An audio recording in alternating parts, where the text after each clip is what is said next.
Yay! To the world. Let's play music. Hi, Zeta.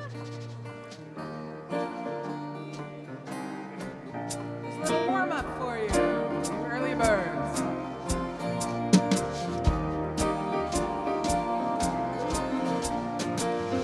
Slow down, you're moving too fast.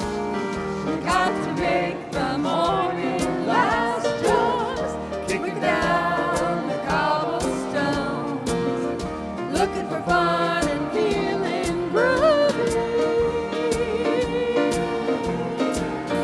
Da-da-da-da-da-da, feeling groovy. Hello, lamppost, what you knowin'? I come to watch your flowers growing. Ain't you got no rhymes for me? Do-do-do-do, feeling groovy. Da-da-da-da-da-da, feeling groovy. I got no deeds to do, no promises to keep. I'm dappled and drowsy, I'm ready to sleep. Let the morning time drop all its petals on me. Life, I love you, always groovy. Groovy. Da-da-da, everybody.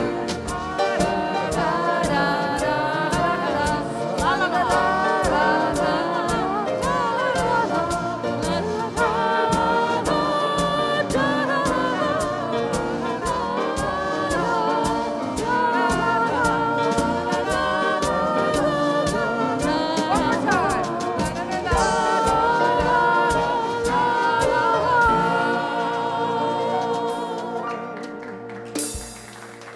Oh, life is groovy. Good morning and welcome to Unity of Walnut Creek. Now we're ready to start our official service. So I think you might want to stand up for this one if you feel so moved, because we're going to rise up singing.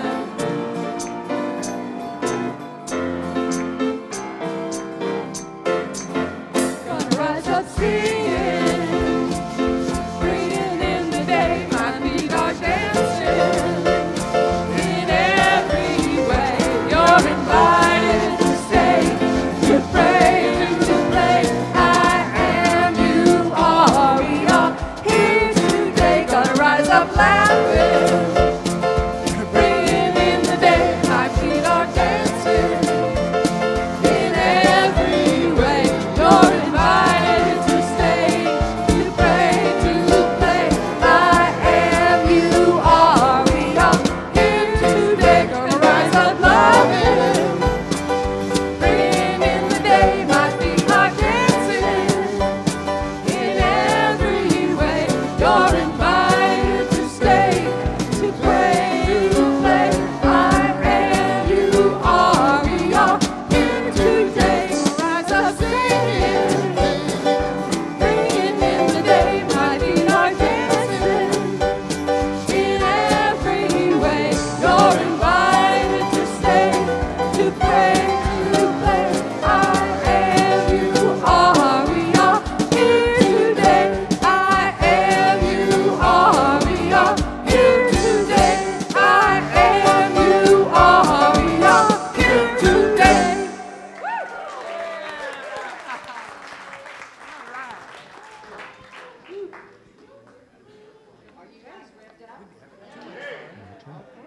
What? You got another one? You got another one? No? Okay. You know, we have to check. I thought they said they had another one. No, we don't have another one. Okay, later. Okay. Good morning. Good morning. Welcome to Unity Center of Walnut Creek. My name is Linda Stevens, and I am so thrilled to be a part of your service this morning. And thank you for being here, because you guys are what makes us all worth being here. It's because you're here. So thank you, thank you, thank you. Now please join with me and turn to the camera and say, good morning. Folks at home, we're so glad to have you with us. We know you're here in spirit. Even though you're not here in the physical, we feel your presence. Thank you very much. Now, turn and make sure those little cell phones are turned off, okay? Thank you. Thank you. This morning, Reverend Kristen is here with us. And sometimes, you guys all know Reverend Kristen's here, but sometimes we have new people, and they don't know who our speaker is. So our home minister, Reverend Kristen Powell, is with us today. And a special thank you to our song people today. We have Don and Danae, John and Lisa, and Jabari Anderson is our special guest. Yay! And we have Tyler, Max, and Dan. Thank you all for sharing your music with us today. We are so blessed. So now's the time that we start turning inward. Unity is a positive path for spiritual living. At Unity of Walnut Creek, our mission is, in a loving community, we empower spiritual growth by modeling and teaching universal spiritual principles. We have a statement of faith that we say together each week, and I invite you to affirm it with me now. There is only one presence and one power in the universe and in my life, the all-loving goodness of God. Now take just a moment and sink in just a little bit deeper into that place that you and Spirit meet. And let's affirm it once again. There is only one presence and one power in the universe and in my life, the all-loving goodness of God. Thank you. And now as we come back into the sanctuary together, it's our time to welcome anyone who is here for the very first time or who has been gone for a while and who has returned. So if you're in that seat and you would like to and feel comfortable, please raise your hand, and one of our ushers will bring around a packet of information that lets you know who and what we are. And if you're not comfortable doing it right now, that's okay too. You can go to the, Don, we have one more down here. I'll race you. Oh.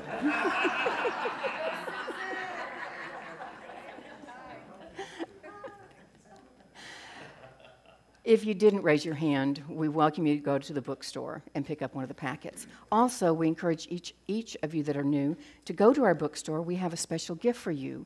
It's a handmade necklace by one of our congregants that is a wooden dove, and it's one of the symbols of unity. So that is our special gift to you if you would go back to the bookstore.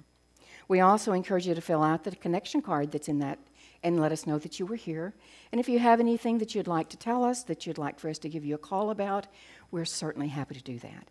And anybody else, everybody else, not anybody else, please take out the clipboard in front of you in the seat pocket and fill out the connection card. Let us know that you're here today. If you have any questions or any comments, please use that to fill that out. If you need prayer support, our chaplains would be praying with you during the week. Now, do that. Okay. Now it's time to meet your neighbors. So stand up and hug somebody or give them a hand.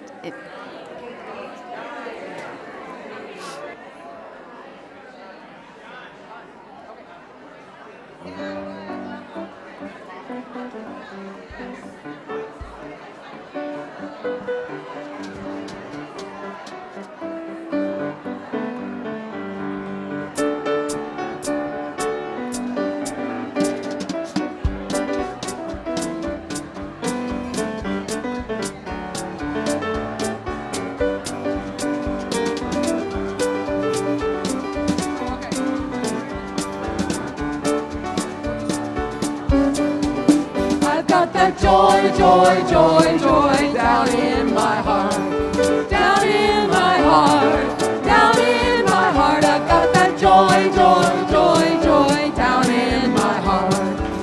in my heart to stay. I've got that love down in my heart, down in my heart, down in my heart. I've got that love down in my heart. Down in my heart.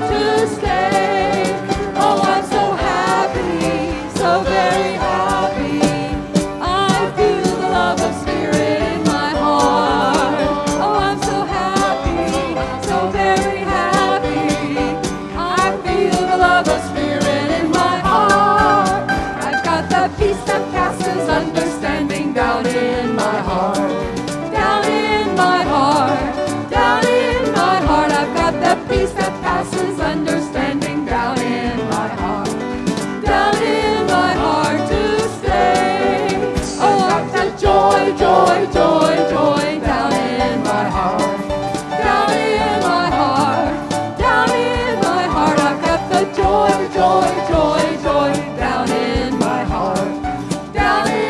heart to stay.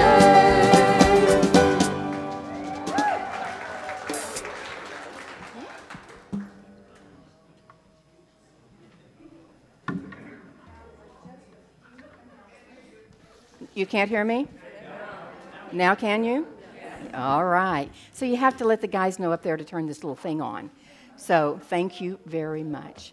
Today is Birthday Sunday. I know you thought it was last week, but last week was Easter. So now, anybody who has a birthday, please stand up in April. Month of April. Month of April, anybody? Birthday to you. Happy birthday to you.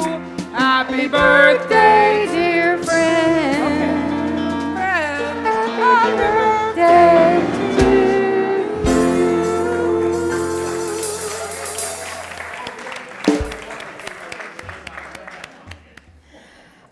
Thank you, thank you, thank you. Now, are you new to Unity and Unity principles?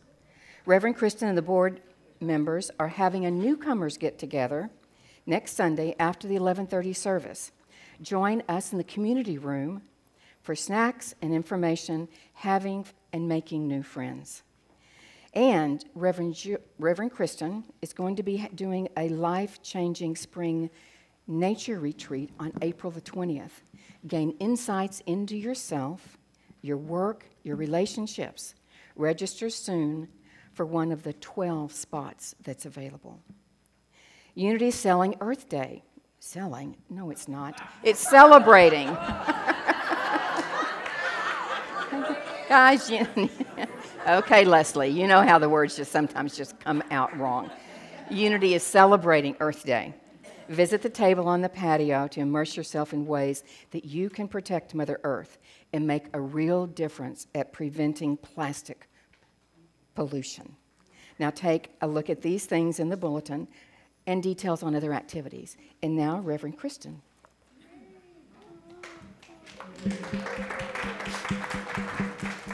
We should do that for everybody. You know, anytime you stand up, just clap. It's really nice. I don't have to do anything. That's fabulous. Thank you. We're just being, right? Inside your bulletin, there's an insert, and this is our classes that are beginning this week. So our teachers ask you if you intend to attend classes, or even think you might, if you will go ahead and sign up on the welcome table. That's really helpful to us to set up for class. And you can see we have a fantastic array of opportunities for you. So Carolyn Jansen is teaching connection practice. She just worked with our staff, and it was really, really good. So if you're wanting to really go a little deeper with your communication and heart math combined, speaking from the heart and listening from the heart, that's the class for you. Also on Mondays, our very own John Shin. I mean, right on cue, he's standing there with his bowl. I love it. Vibrational harmonization. Also on Monday nights. So you're going to have great fun working with vibrational sound with John. And then on Tuesdays with Tracy Appleton, tools that create moments of healing. Ah, and look, she just walked in. Let's give her a round of applause.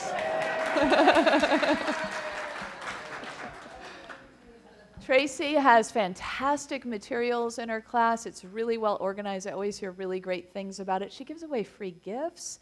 And the teachings, most importantly, are really fabulous. So consider her class as well on Tuesday nights. And then on Thursday nights, I'll be teaching Creating a Life of Prayer. And this is a Unity foundational class on affirmative prayer. So if you've ever thought, you know, I get the teachings, and then I notice that my prayers sound not so much like the teachings, this will help you line those things up. So, so we always have a lot of fun in this class. And the book it is listed here in your bulletin, and it's also now available in the bookstore. So those are in. The books are How to Pray Without Talking to God. So that's also quite intriguing. And it's written by the Vice President of Silent Unity, so we get to draw from some of her wisdom. So please consider our classes this week. We have a great lineup, and come to them all if you can. Thanks.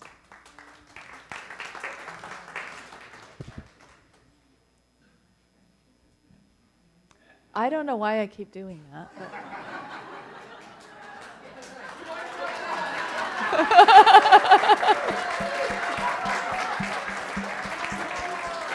That's why. That's why I do that. I see. I'd like to invite Garrett Rieg, one of our prayer chaplains, forward. And as we... You guys are right on cue. This is Joy Sunday. We're talking about the child, so you got it. Garrett is going to start off our time of meditation with a reading about joy and the child, and then we're going to move into some of this wonderful vibrational healing and some silence. So please set aside anything on your lap and just sit back and relax and receive. Thank you.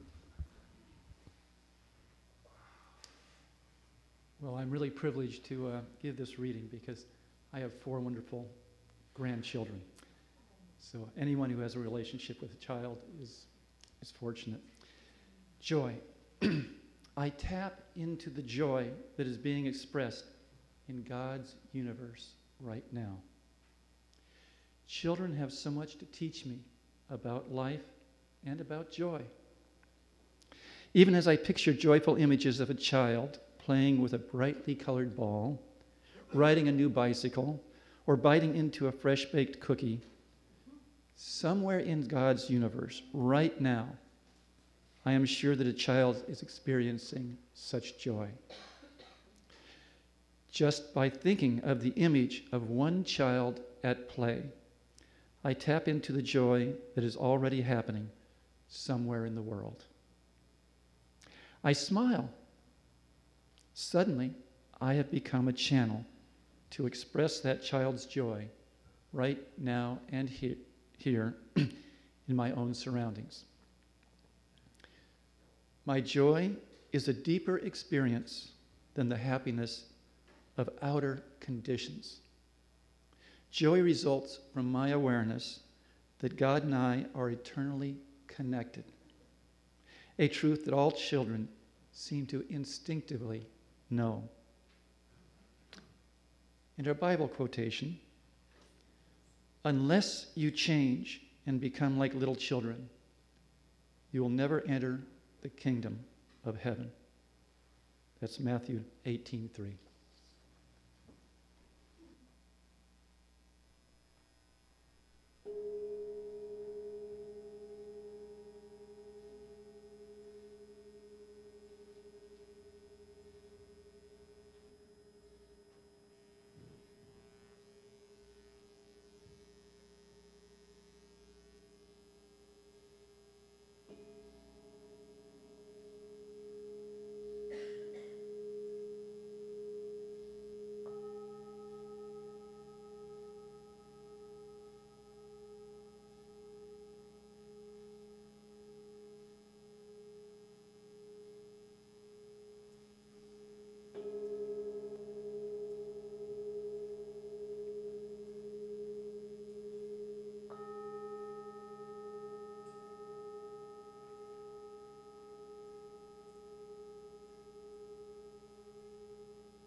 The doorbell rings, and a child is invited out to play.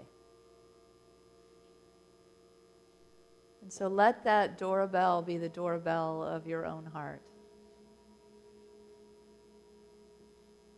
And let us open the door to see,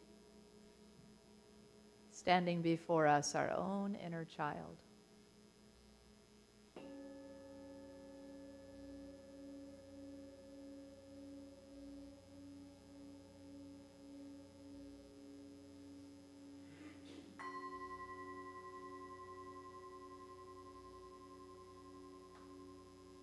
The child may be shy or exuberant,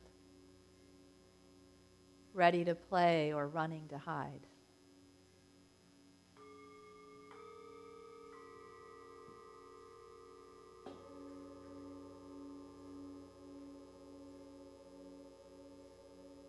I invite you to meet them where they are, this boy or girl inside of you, this young one.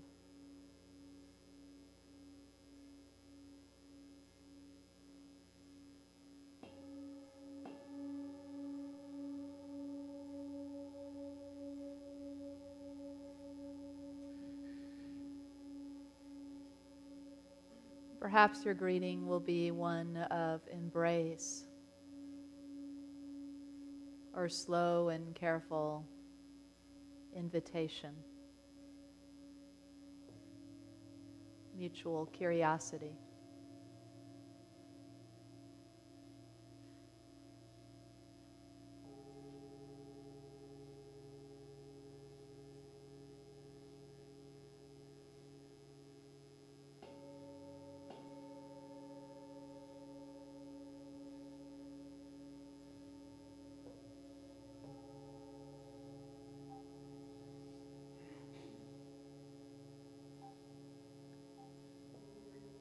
Whether this child is familiar to you or estranged,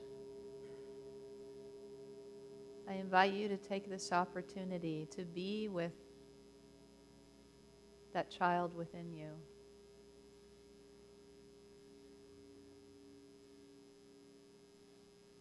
To be in a relationship together in this quiet time.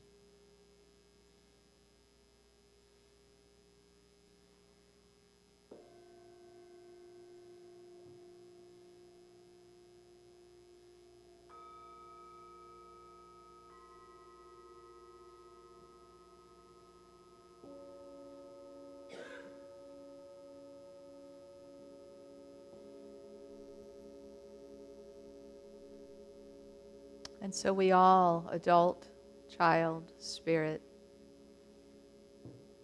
sit for a moment in silent communion.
And so from this deep heart within us, we reach out a hand and see how the child takes our hand. And from here we arise to go forth to play together, to rediscover our relationship.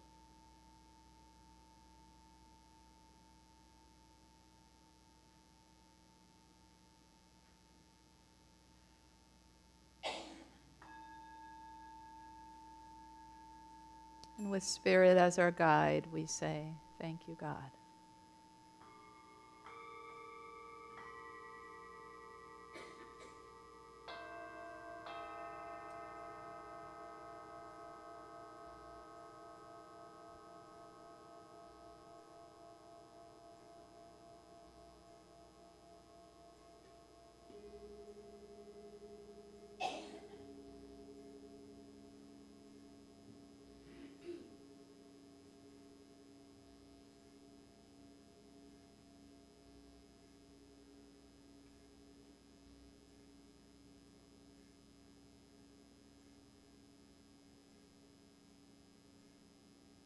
And so it is.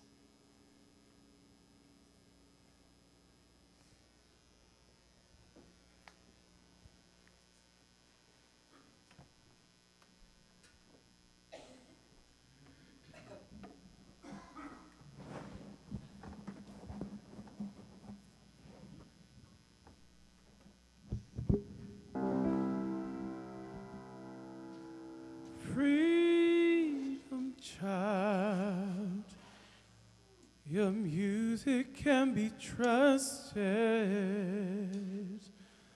Freedom child, there's a symphony at play.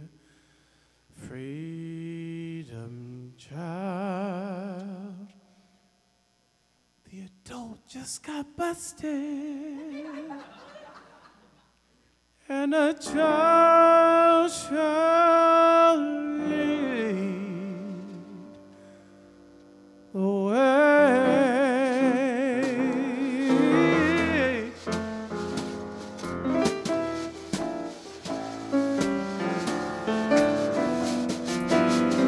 When you've been hiding behind the rules, I will throw you in the pool, inviting you to be a fool.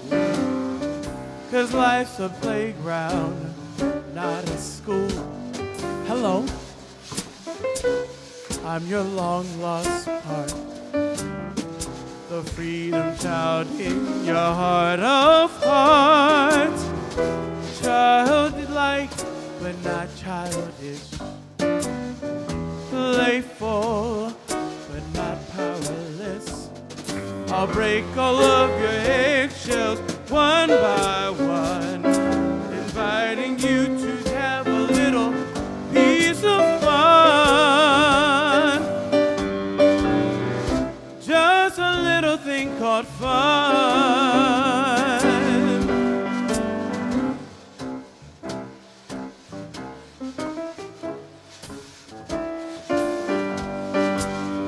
When you're possessed by your perfectionist, I'll be your exorcist. I can drive the demons out, save your smile from a pout. I'll break all of your eggshells one by one, expand your straight and narrow to a little thing called fun. Just a little thing called fun.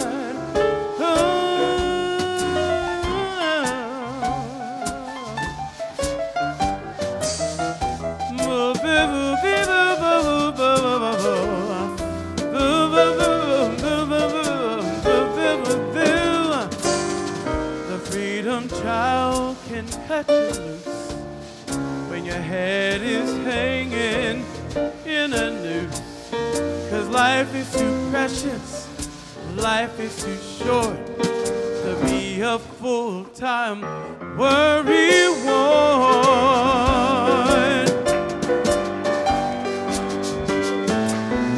When you're all dried up from all the roads, I will throw you in the pool, inviting you to be a fool. 'Cause life's a playground, not a school. I'll break all your eggshells one by one and span you straight and narrow to the little thing on fun.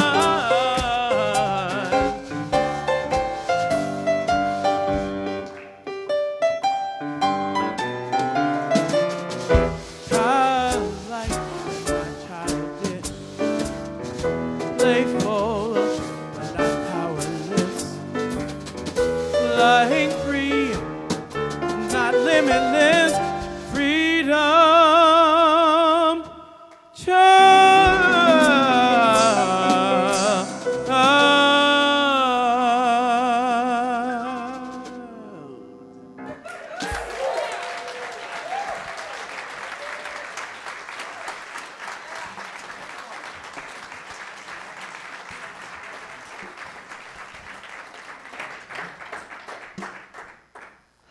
That could not have been more perfect, right?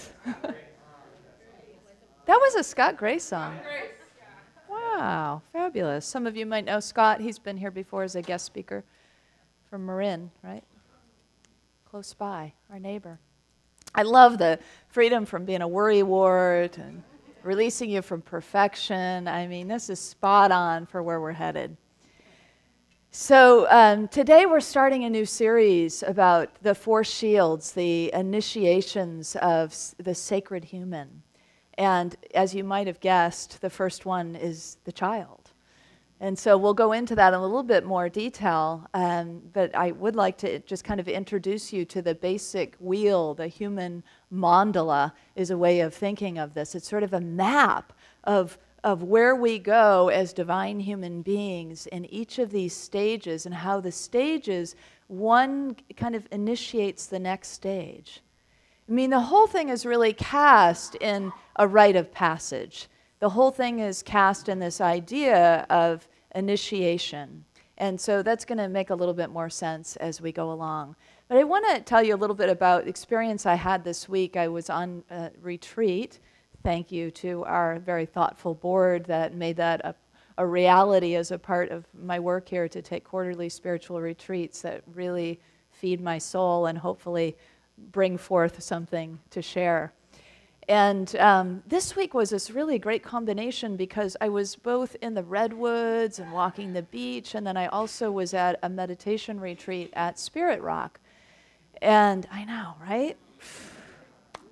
Just love it here. Just really love it here.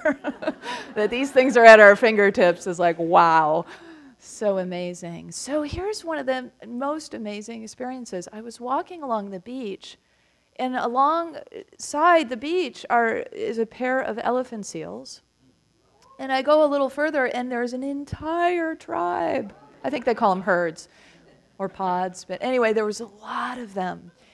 And, you know, it's one of those things when we are in the company of wild animals, right? It's one thing to kind of view them from somewhere, but here I am, you know, right, quite near them. And I know it's good not to be too too near them, so I couldn't back up too far unless I wanted to swim, and it was pretty cold.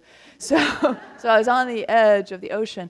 But they were all sleeping, you know, and if you know a little bit about their rhythms, they apparently go out and swim very, very long distances and feed, and then they come and they are really beached sleeping for quite a while before mating. And so they were all sleeping except this one enormous elephant seal who's, you know, was facing, so she was sort of on her belly and her head toward the sea. And she lifted up her head, and those big, enormous black eyes with the long lashes watched me. I mean, it was the most incredible experience, and I was kind of like, okay, well, I don't want to make too much a big deal out of it, but it's a pretty big deal, you know. So there was just this great, you know, in the moment. And what happens when we have these amazing experiences is we are so fully in the moment, right?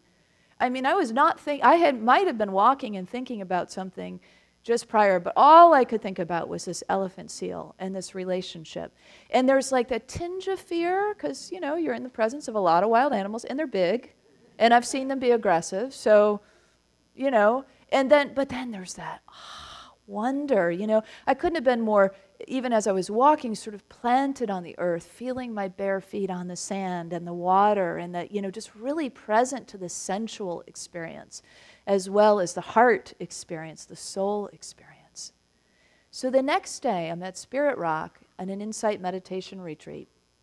And one of the questions, there was some question and answer and work with people in the audience as well. And this young woman raises her hand. And I would guess she's probably at her first job, maybe a couple of years into it. And she says, you know, I come here and I feel so different, you know, especially when we go on the walking meditations. And she said, but my day-to-day life, you know, I work at this startup in San Francisco, and she said I have a very tiny office and a small desk, no windows.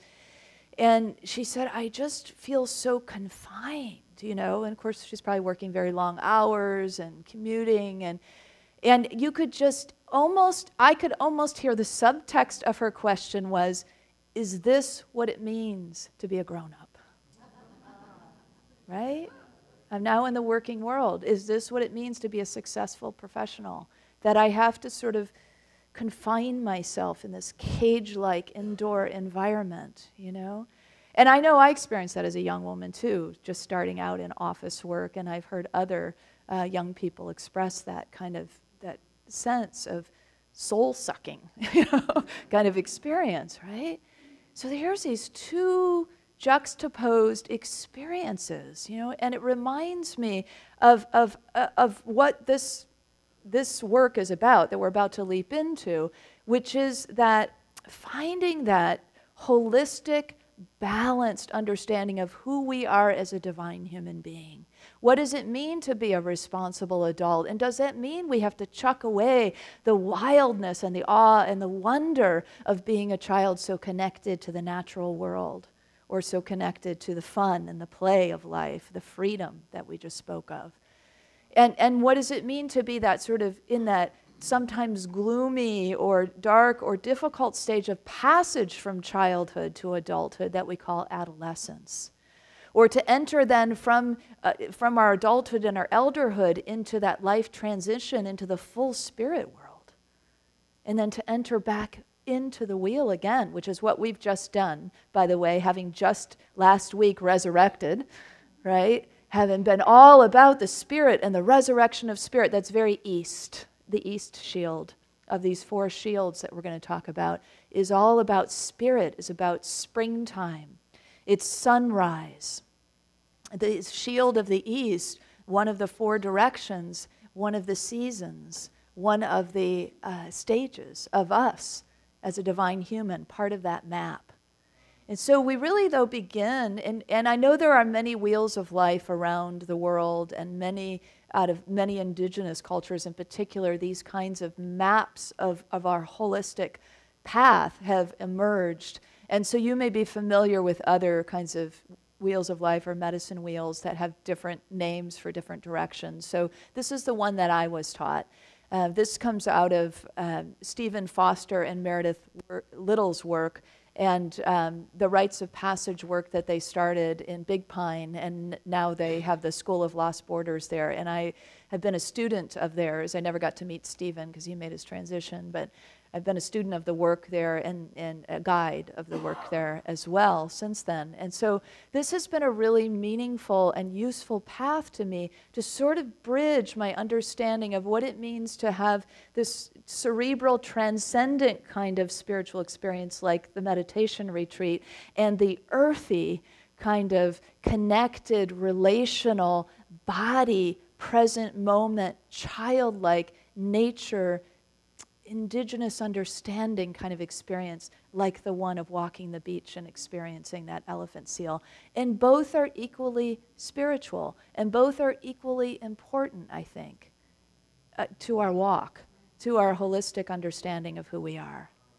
So Stephen and Meredith wrote this, but I think Stephen was the primary author, and he says this about kind of how we maybe, it doesn't really even go into how we went off track, but we kind of have gotten off track, right, a little bit, like the young woman's story, right? And so he talks about how primitive people, as we have called them over the years, or people who have lived closer to the earth, have sort of not lost this holism. And so he says, although the origins of the big lie, and when he refers to the big lie, you know, I've often talked about the, you know, we don't say sin too much because we don't really align with sin in the way we've understood it through traditional Christianity, but we know sin just means missing the mark. And so if there's the biggest mistake or the biggest sort of missing the mark for us is the idea that we're separate, right? And that's the big lie he's referring to. This big lie that we are somehow separate from spirit, separate from the earth, separate from each other. So although the origins of the big lie are too complex, he says, to address here, the fact is that somewhere along the way, our ancestors gradually lost the tendency to grow into the full maturity of human nature. Our development was arrested at some point between childhood and adolescence, and we found ourselves on a detour in the developmental process. It has resulted in a loss of our relationship to the four faces of nature. We stopped growing into full adulthood. We stopped taking responsibility for the condition of the earth and of ourselves. As the centuries passed, the illusion that we are separate from nature and at war with our own essential nature grew stronger, even as we grew more childlike, more dependent on the technobiotic womb that promised safety and security from the howling cold. He says when we take this view, it's more about I have, and that it has gradually replaced I live. I have has become more important than I live.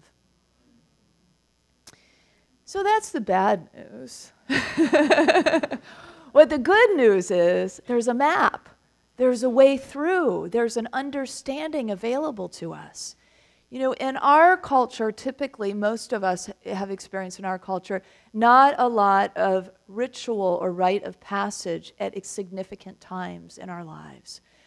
And in indigenous cultures, to some degree in the Jewish culture with the bar mitzvah, and other ways, you know, there is some of this in our culture, but there is a real lack of ritual and rite of passage at these very significant times, particularly the passage from the south shield, which is the child, and the west shield, which is the adolescent, into the north shield, that is the adult. So it's that passage of childhood into adulthood that our children don't get initiated by we, the elders, and we ourselves have never maybe been initiated as full women or men or adults in whatever ways that we describe ourselves.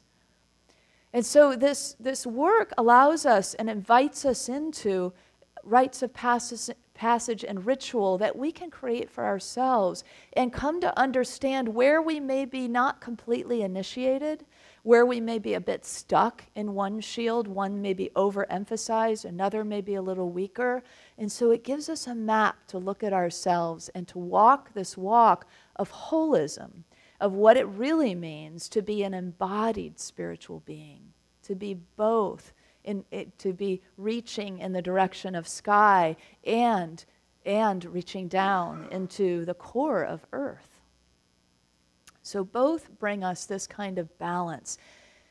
Alan Watts says in his book, This Is It, which this is it to me.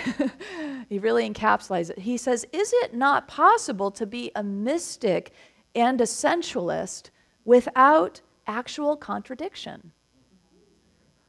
That the love of nature and the love of spirit are paths upon a circle which meet at their extremes.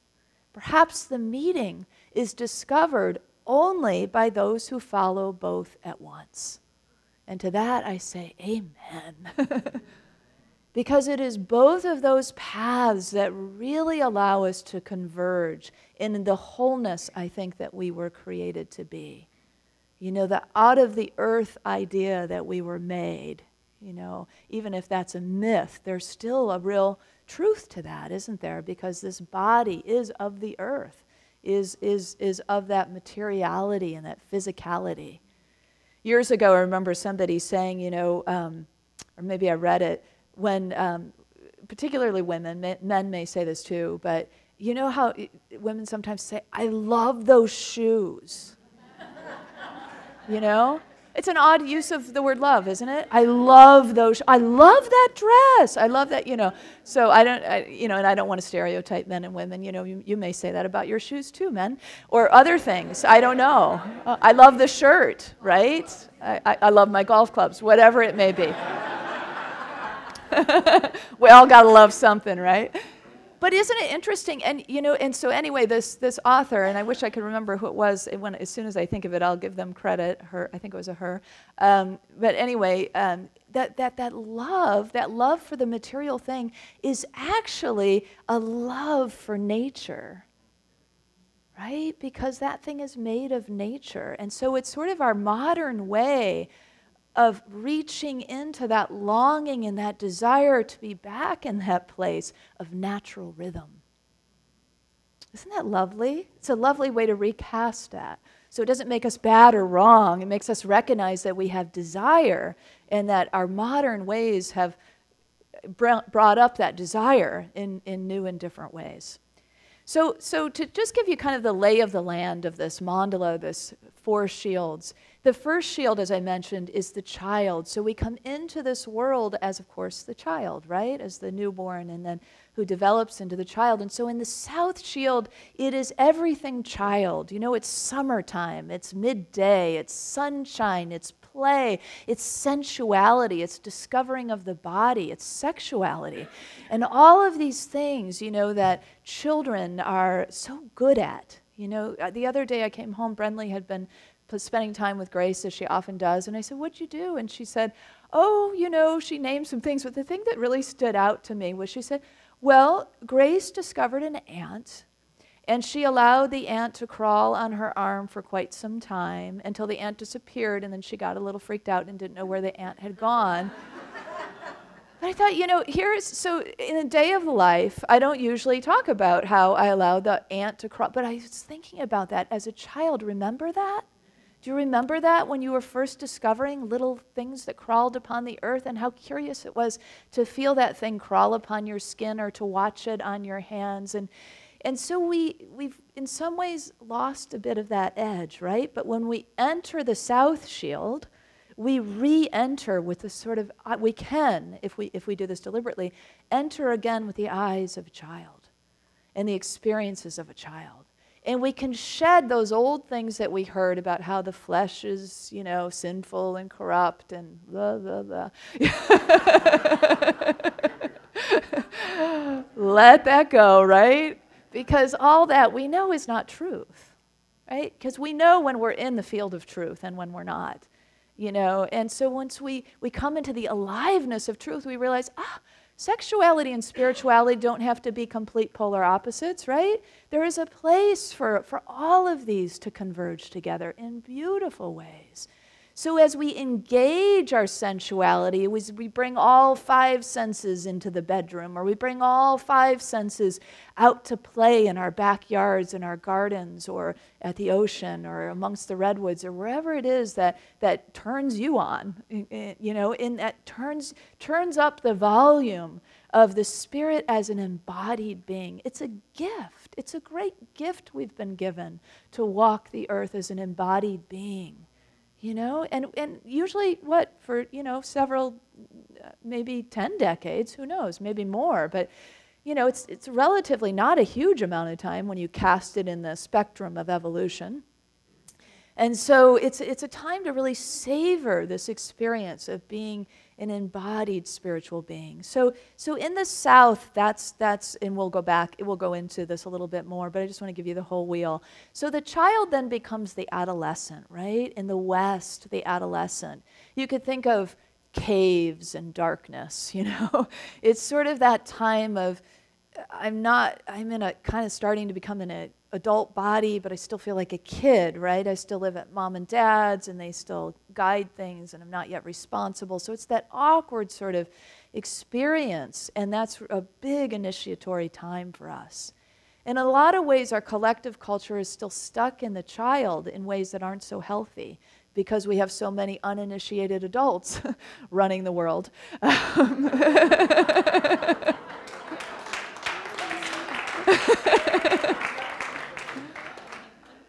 And so you can see it, and we can see it in our own lives, and we can see it in our collective society, how important it is to walk the wheel, to really take it seriously, to really allow ourselves to move through these spaces that are so significant.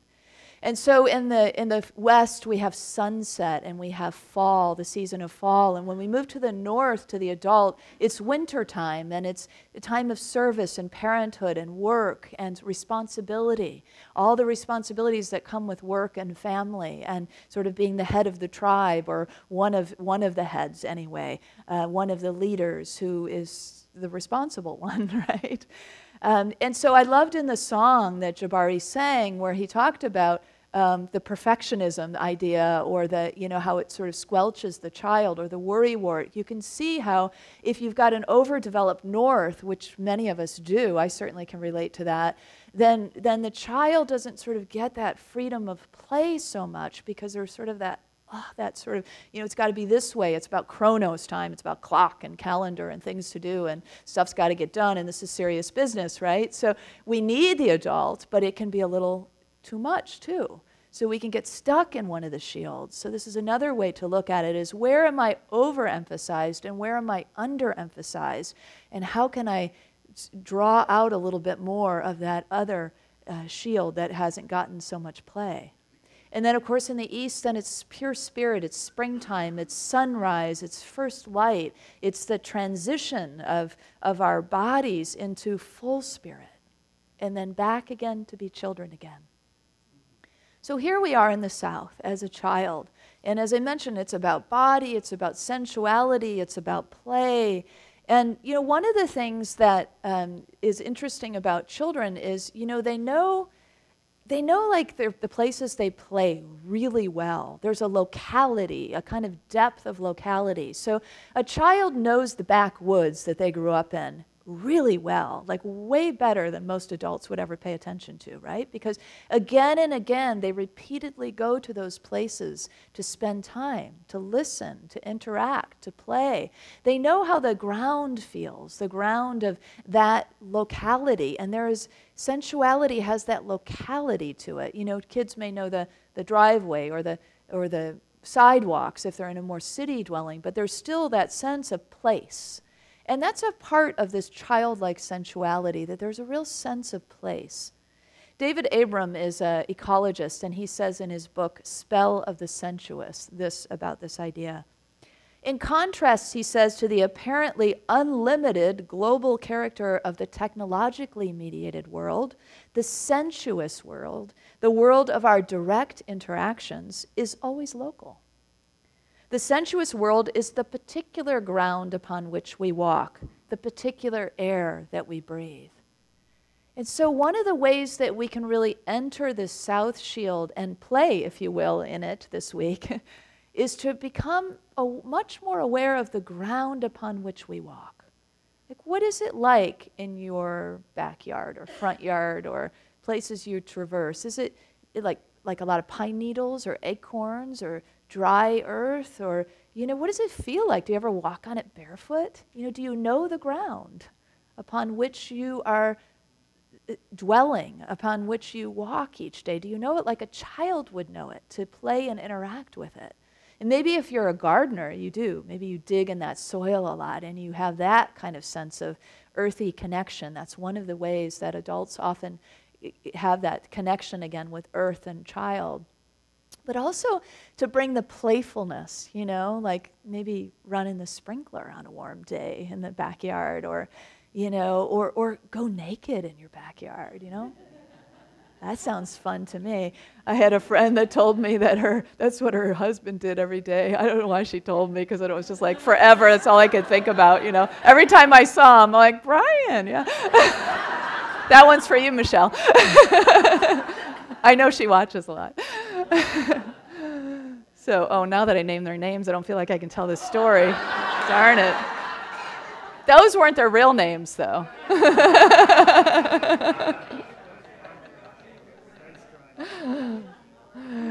I'll take the risk. I'll take the wrath of Brian and Michelle.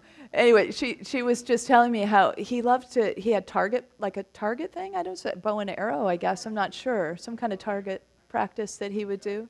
Yeah. So anyway, that's how he spent his mornings, naked, in the backyard, with target practice. And I thought, how fabulous, you know. I had another friend, Arlene, and I didn't realize that she was connected to this guy who looked like Father Time. I mean, he had the longest beard and this long hair. And I would see this man, I mean, he was probably in mid-70s at least by then. And at Unity Village, he would skip everywhere he went. So I would see this man, like I'd be in class, and it's like, oh, there's Father Time skipping across the rose garden, you know? I mean, literally, he would skip long distances from the parking lot to this place to that place. And then I finally met Arlene. That's Christopher. That's my husband. I was like, how delightful is he? I mean, he's just like this child old man. She said, exactly. But, you know, it's that kind of playfulness. You know, the Dalai Lama brings that. And Trudy and Jack Cornfield, who were the teachers of our retreat, they're married, and they were telling about their experiences with the Dalai Lama. He kidded about it, like, you know, yeah, the day with the Dalai Lama is a pretty good day. And so these meditation teachers had gathered in Dharamsala, where, of course, the Dalai Lama lives, and Trudy was just describing how his humor is just very in the moment. It's not about like he's memorized jokes or something, you know. It's very spontaneous, and he just makes joy out of everyday things. So she said every morning he would go a long distance through a lot of people who were, you know, wanting to see him or catch eyes with him. They were standing at the, you know, outside the fence, and he would have to go a long way from the place where he was lodging to where they were going to have some teachings and sharings in the temple. And she said he'd finally get there, and he'd say something like, how'd you all sleep? You know, very familiar, you know. It was like, I don't have to do all this, you know, sort of pomp and circumstance, right? It was very real.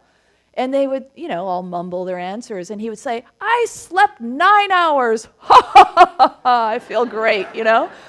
But it's just like that kind of, you know, just bringing some joy. And she described, you know, and I know this, but the way she described it really brought me to that, the weight of the world that he holds, you know, as a spiritual leader of our world. And the pain of, you know, places like Syria and Yemen that he talked about. And he said, don't forget about these places, you know. And so it's like that kind of person who's holding that kind of consciousness for our entire world.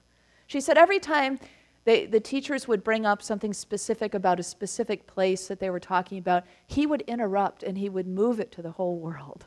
Because that's his view, right? That's what he's holding. He's holding us all in this sort of, this beautiful way. And he and Desmond Tutu also, who has seen and experienced horrific things amongst his people.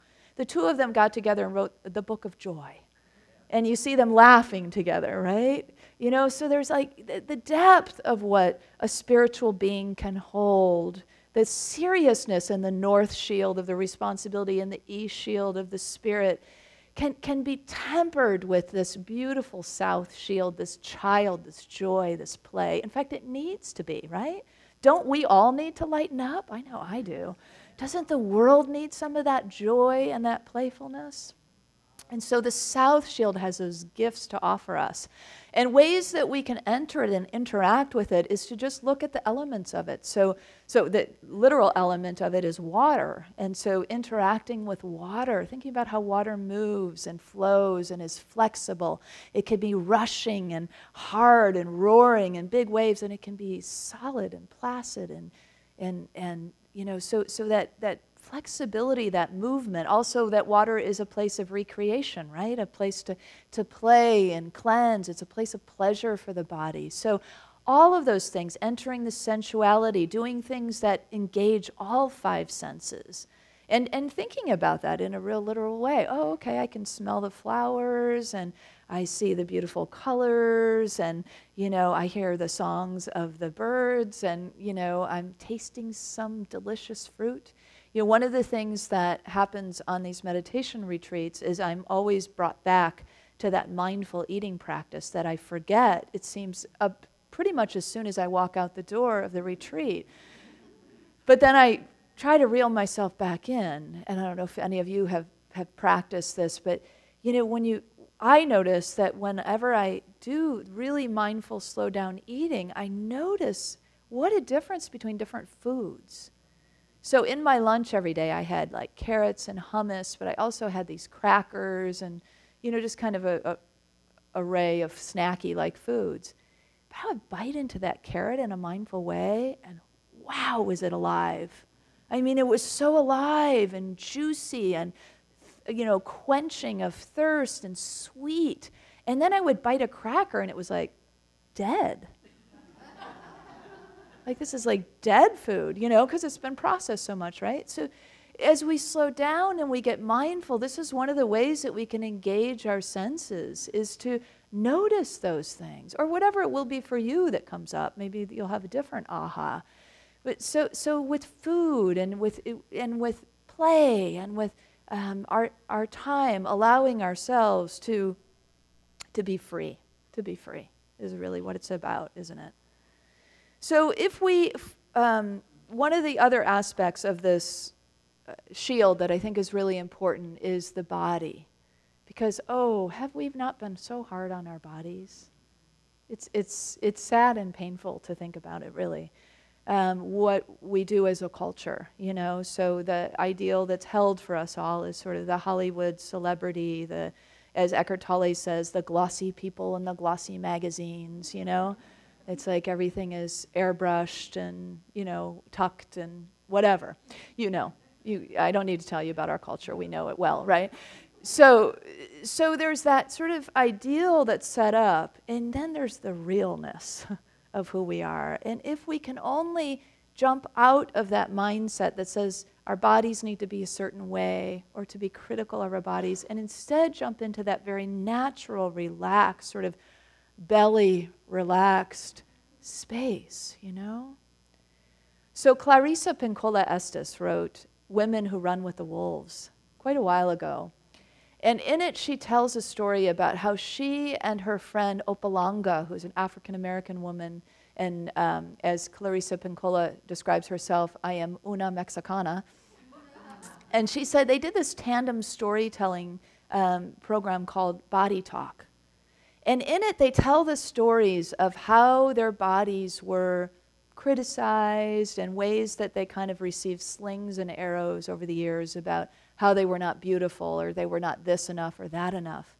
And Opalanga tells a story of how she's a very tall, thin African-American woman with a space between her teeth. And so she wasn't really, you know, her body wasn't really acceptable in her culture, and she was told that the space between her teeth was a mark of a liar. And so that was one of the many things that they talked about, is they danced and they mourned and told these stories of body. And so Clarissa says, in her own words, I'm low to the ground and extravagant of body. And she said, so in the American culture, I didn't fit the description of the they, right? The imposed they, whoever they are that think this is the standard. And so she talked about that experience. But then Opalanga says, yes, but Clarissa, you know what happened? She said, one time I went to Gambia, West Africa, and there I found tall, thin-bodied people. Tall as a yew tree with spaces between their teeth, their front tooth. And she said, and the people told me that space between my tooth, I got to get it right, what it's called a Sakaya Yala, the opening of God, a sign of wisdom. And Clarissa said, well, guess what? I went to Mexico. And everybody there said, honey, you're so skinny. Why don't you eat more? Something wrong? Are you sick? Women are la tierra. They are the earth. They're meant to be low to the ground because they hold everything like the earth. Isn't that beautiful? And so that reclaiming, and it's not just women, men too, I know. We all do it to ourselves and each other, right? And so it's that reclaiming of loving our bodies as they are, just loving them, really loving them. You know, you can even do a meditation where you just do that, a loving kindness kind of meditation, in Buddhism called metta practice, just for your body. Love your head and your shoulders, and love your breasts, your chest, every aspect of body. Just go through the different aspects of body, loving each one. It's a beautiful gift that we give to ourselves, that we give to the earth, and it's a real south shield, kind of bringing the adult back into the child, really. And in some ways, our initiations may not be complete for whatever reasons, because maybe our innocence was stolen as a young child, or maybe we were the big sister or the big brother who took care of all the other kids and didn't really get to be a child, or mom or dad were absent in some way, or maybe we were a child who didn't get to feel our feelings. I mean, we all have got aspects of the child that have not gotten to be fully experienced.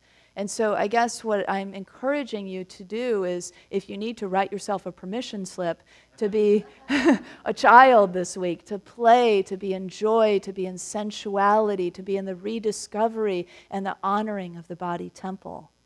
And to let the inner child that we begin to reconnect with during our meditation lead the way. Befriend that child again. And you may find when you go into your meditation, or maybe you have already found that child is hiding somewhere. So it may take a little coaxing because the relationship has been estranged. To bring that child forward, to develop that connection and trust again, and then let that child take you out to play. Anybody ever read Julia Cameron's Artist Way? I mean, it's been a long time, but Julia Cameron has written several books on art. And what she talks about in The Artist Way is going on artist dates. And so what I want to suggest to you is go on play dates with your inner child. Let your inner child lead the way. I want to go to the beach. I want to go to the woods. I want to build fairy houses. I want to draw pictures, play music, dance, whatever it is that your child wants. You might end up in the mud naked. I don't know. It happens. It's been known to happen. But what fun, right? What fun we can have with this. So let's do that. Let's have fun. Let's befriend that child. Let's go out and play. And let's affirm that together. Together, I befriend the child within me, and we go out to play. Amen.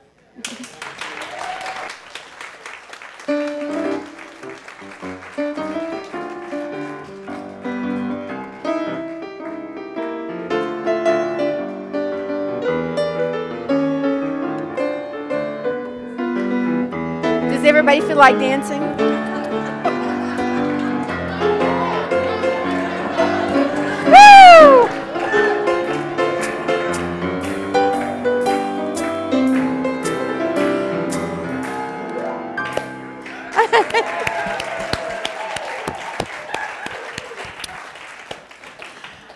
Oh, that was fun. So I see the child in all of you. And I hope you bring it out this week and play and laugh and have fun. And come back and tell us about it next week and tell the neighbors you're sitting by next week how much fun you had this week. Wow, then. Okay. Our prayer chaplains are available today after service to provide personal prayer support. If you're one of our prayer chaplains, would you please stand for just a moment? Thank you. Thank you. Oh, whether you have a joy or concern on your heart today, praying with our prayer chaplains is one of the most precious ways that you can share your intention and raise it up in consciousness. Now, let's open our hearts to the consciousness of giving as we align with the universal principle of giving and receiving, which is the law of circulation. Because in truth, there is no lack or limitation. Abundance is our true nature. And now I encourage you to say with me our blessing. Take your tithes and your love offering in your hand and affirm. Divine love, one with me, blesses and multiplies all that I am, all that I have, all that I give, and all that I receive. I am joy-filled and grateful. Thank you.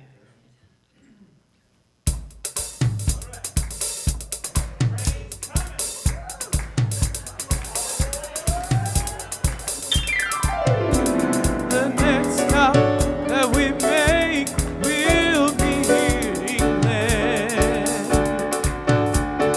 Tell all the folks in Russia and China too that this train get home board, and let this train be riding on through. People all over the world join hands, start a love train, a love train. People all over the world join hands, start a love train, a love train. All of our brothers over in Africa, tell all the folks in Egypt and Israel too. Please don't miss this train at the station, 'cause if you miss it, I feel sorry, sorry for you. Oh, all over the world, join hands, start a love train, a love train. People all over the world, join hands, start a love train, a love train. Ride, let it ride, let it ride, let it ride, ride. People all over the world, join hands, start a love train. Can I hear you? People all over the world, all over the world, start a love train, love train. In North America, South America, in Asia, Australia, Europe, and all over Africa. Start a love train, start a love train. Just together, join hearts, join minds, join souls. People all over the world, join hands, start a love train. People all over the world, join hands, start a love train, a love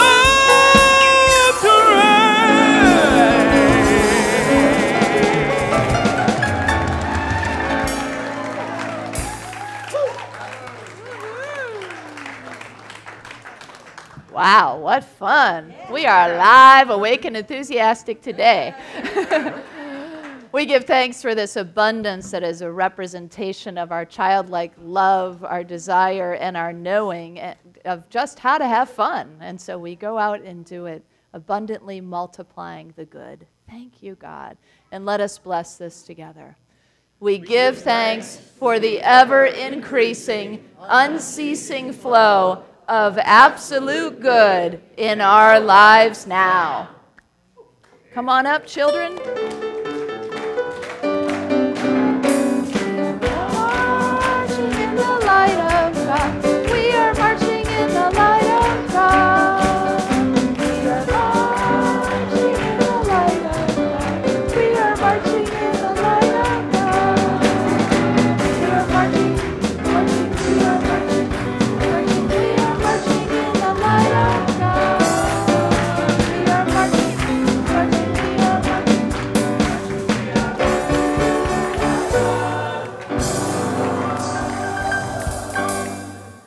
Want to share anything? We built our fairy house, and we sat there and played, and we sang to the fairies, and we picked flowers for them. And Emmy blessed them with money and prosperity and lots of love. So we are grateful to dance and play with the fairies. I don't know if everyone can hear what you did. Did everybody hear? Say just a quick recap of what you said. We danced and played with the fairies. Yeah. And what else did we do? And we picked some flowers. Wow. And we had lots of fun. And you know what we did? We talked about how children like all of you are our teachers, and we need to be more like you. That's right. So I invite you to join hands with your neighbor as we close out with our prayer of protection and peace song. Oops, we didn't bless our children. Let's bless our children first. Okay, now drop your hands and let's together. Children, youth, and teachers, we love you, we bless you, we appreciate you, and we behold the divine light within you. All right, and together our prayer of protection. The light of God surrounds us. I am light. The love of God enfolds us. I am love. The power of God protects us. I am power. The presence of God watches over us. I am presence. Wherever we are, God is. I am divine.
You are the light and the life and the peace on earth right now. So let your light shine and have fun.